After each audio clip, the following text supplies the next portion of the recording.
पीर पर्वत सी पिघलनी चाहिए, हो गई है पीर पर्वत सी पिघलनी चाहिए, इस हिमालय से कोई गंगा निकलनी चाहिए। सिर्फ हंगामा खड़ा करना ही मेरा मकसद नहीं, सारी कोशिश है कि ये तस्वीर बदलनी चाहिए। मेरे सीने में ना सही तो तेरे सीने में ही सही, मेरे सीने में ना सही तो तेरे सीने में ही सही, हो कहीं भी आग लेकिन ये आग जलनी चाहिए, ये आग जलनी चाहिए। नमस्कार, विद्यारूपी मंदिर राजकीय आदर्श वरिष्ठ माध्यमिक पाठशाला घनाटी के प्रांगण में उपस्थित सरलता, सजनता और विद्वता की प्रतिमूर्ति आदरणीय प्रधानाचार्य महोदया, ज्ञान की गंगा बहाने वाले गुरुजन एवं मेरे सामने आकार लेता नवीन भारत का नूतन भविष्य, मैं कोमल मेहता, एपीजे अब्दुल कलाम सदन की 11वीं कक्षा की छात्र, आज आप सभी के समक्ष जिस विषय को लेकर उपस्थित हुई हूँ उसका शीर्षक है नशा मुक्त भारत। नशा मुक्त भारत एक राष्ट्रव्यापी अभियान है जिसकी शुरुआत 26 जून 2020 को केंद्रीय सामाजिक न्याय और आधिकारिकता मंत्रालय द्वारा की गई थी। इसका दूसरा चरण 15 अगस्त 2022 को शुरू किया गया, जिसका उद्देश्य है पूरे देश को नशे की लत से आजाद करना, विशेषकर युवा वर्ग को। जैसा कि हम सभी जानते हैं कि हर वर्ष 26 जून को अंतर्राष्ट्रीय नशा निरोधक दिवस मनाया जाता है और इस वर्ष इसकी थीम रखी गई है evidence is clear, invest in prevention.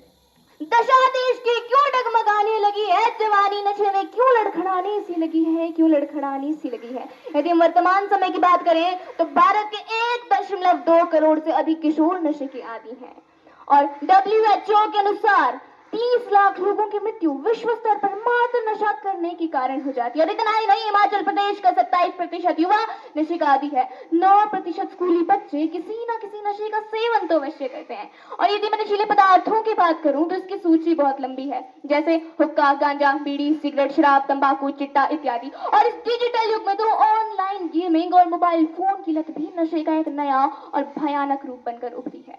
और हम सब इतने महान देश के नागरिक हैं कि जब अन्य देश अपना भूगोल पहचान रहे थे, हमने ब्रह्मांड खोज लिया था।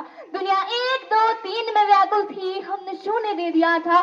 गुरुकुल से नालंदा तक शिला बनाए, विश्व में शिक्षा की नींव रखी। महावीर गौतम बुद्ध इस धरती के बेटे थे जिनसे दुनिया ने शांति सीखी थी। तो आखिर क्यों आज इस विश्व गुरु कहे जाने वाले देश का युवा नशे की ओर इतना आकर्षित हो रहा है? वे कौन से कारण है, कौन से कारण है जिनकी वजह से आज का युवा नशे की ओर इतना लीन हो रहा है? आज मैं आपको बताती हूँ।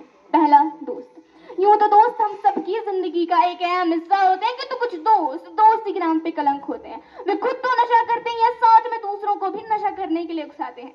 दूसरी बात, अज्ञानता। बेशक आज हर बच्चा शिक्षा ग्रहण कर रहा है, किंतु कई बार वो किताबों में इतना लीन हो जाता है कि उसके बाहर की दुनिया में क्या हो रहा है उसे कुछ पता ही नहीं होता। और जब वो इस दुनिया में बाहर आता है तो कोई उसे बेवकूफ बनाकर या तो नशे का सप्लायर बना देता है या खुद नशा करना सिखा देता है। तीसरी सबसे महत्वपूर्ण बात, हमारे माँ बाप। जी हाँ, सही सुना आप सभी ने, हमारे माँ बाप। वे माँ बाप जो अपने बच्चों से अंधा प्यार करते हैं, उन्हें कुछ भी पता नहीं होता कि हमारा बच्चा कब, कहाँ, क्यों, किसके साथ और कब तक आएगा। बिना कुछ जाने कार बाइक की चाबियां थमा देते हैं। नशा नाश कर देगा, फिरोगे दाने दाने को।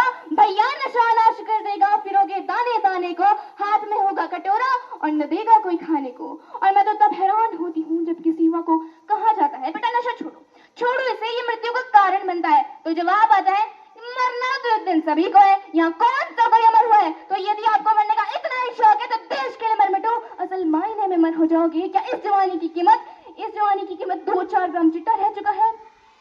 और जान की कीमत तो कभी उस बीमार माँ से पूछना जो भगवान से जीने के लिए सिर्फ कुछ दिन और ये कह के मांग लेती है कि भगवान मुझे कुछ दिन और दे दे, मेरा बच्चा थोड़ा सा और बड़ा हो जाएगा, वो अनाथ होने से बच जाएगा। और न जाने हमारे रीति रिवाजों को क्या हो गया है, बिना शराब के तो शादी और पार्टियों की शान ही नहीं समझी जाती। इस नशे के कारण एक बहन अपना भाई खो देती है, एक माँ बाप अपने बुढ़ापे का सहारा और एक पत्नी अपना सिंदूर खो देती है। तो मैं पूछना चाहूंगी कौन थे वो लोग जिन्होंने घरों को उजाड़ने का ये तेजाब बनाया, जिसका जवाब शायद हम सब में से किसी के पास नहीं होगा। तो क्या हम नशा मुक्त भारत का निर्माण नहीं कर सकते हैं? और इसके समाधान के लिए हमारी केंद्र सरकार के साथ साथ हमारी राज्य सरकार द्वारा ड्रग फ्री हिमाचल की मुहिम चलाई जा रही है और 2 विधेयक भी पारित किए गए हैं, जिसमें नशा तस्करों को 10 लाख जुर्माने से लेकर आजीवन कारावास और मृत्यु दंड तक का प्रावधान है। और जो लोग नशे में पड़ तो गए हैं किंतु जब बाहर नहीं आ पा रहे, उनके लिए मैं एक प्रसिद्ध कवि की कुछ पंक्तियां कहना चाहूंगी। माना कि अंधेर बहुत और चारों ओर नाकामी है, माना कि थक्के टूट रहे और सफर अभी भी दुर्गामी है, जीवन की आपाधापी में जीना छूट गया, नशे के इस दलदल में मैं इस कदर डूबा, मेरे जीवन का सपना छूट गया। तो श्री कृष्ण ने गीता में बहुत साफ कहा है कि बस कर्म तुम्हारा कल होगा, और कर्म में अगर सच्चाई है तो कर्म कहाँ निष्फल होगा, हर संकट का हल होगा, वो आज नहीं तो कल होगा, आज नहीं तो कल होगा। आओ युवा साथियों, एक संकल्प करते हैं, न हम खुद नशा करेंगे न दूसरों को नशा करने देंगे। बदलनी है तस्वीर समाज की तो कदम ये उठाना होगा, हर दिल में नशा मुक्त भारत का हमें सपना सजाना होगा, सपना सजाना होगा। अंत में मैं आप सभी का धन्यवाद करती हूँ, आप सभी ने मुझे इतने एकाग्रता से एवं ध्यान से सुना। धन्यवाद। जय हिंद, वंदे मातरम, जय मातृभूमि।